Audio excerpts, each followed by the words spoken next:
एक छोटे से गांव में एक लड़की रहती थी जिसका नाम ज़ारा था। ज़ारा पासुमीदार, प्यारी और मेहनती थी। उसका सपना था कि वो अपनी माँ का घर अच्छा बनाए और अपने गांव का नाम रोशन करे, लेकिन हालात अच्छे नहीं थे। उसके वालिद की वफात हो चुकी थी और माँ लोगों के घर काम करके गुजारा करती थी।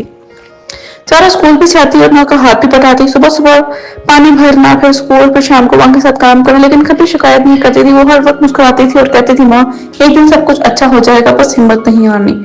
एक दिन स्कूल में ऐलान हुआ कि शहर से कुछ लोग आए हैं जो हौसले और हुनर वाले बच्चों को आगे पढ़ने का मौका देंगे। ज़ारा ने तैयारी शुरू कर दी। दोस्तों ने कहा, ज़ारा तुम्हारा क्या होगा, इतनी मुश्किल हालात में कैसे हौसला रखती हो? ज़ारा ने मुस्कुरा कर जवाब दिया, उम्मीद में हो तो जिंदगी रुक जाती है, मैं रुक नहीं सकती।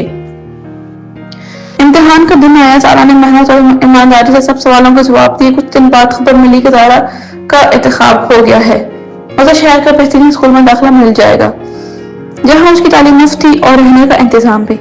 ज़ारा ने वहाँ भी मेहनत जारी रखी, दिन रात पढ़ाई की और कुछ सालों बाद वो एक इंजीनियर बन गई। फिर उसने अपने गांव में एक स्कूल बनवाया जहाँ हर गरीब लड़की को तालीम मिलती थी। वो कहती थी, अगर एक लड़की तालीम हासिल कर ले तो पूरी नस्लें संवर जाती हैं। सीख, हिम्मत और उम्मीद कभी नहीं छोड़नी चाहिए। मेहनत और सच्चाई का फल हमेशा मिलता है, चाहे वक्त लग जाए।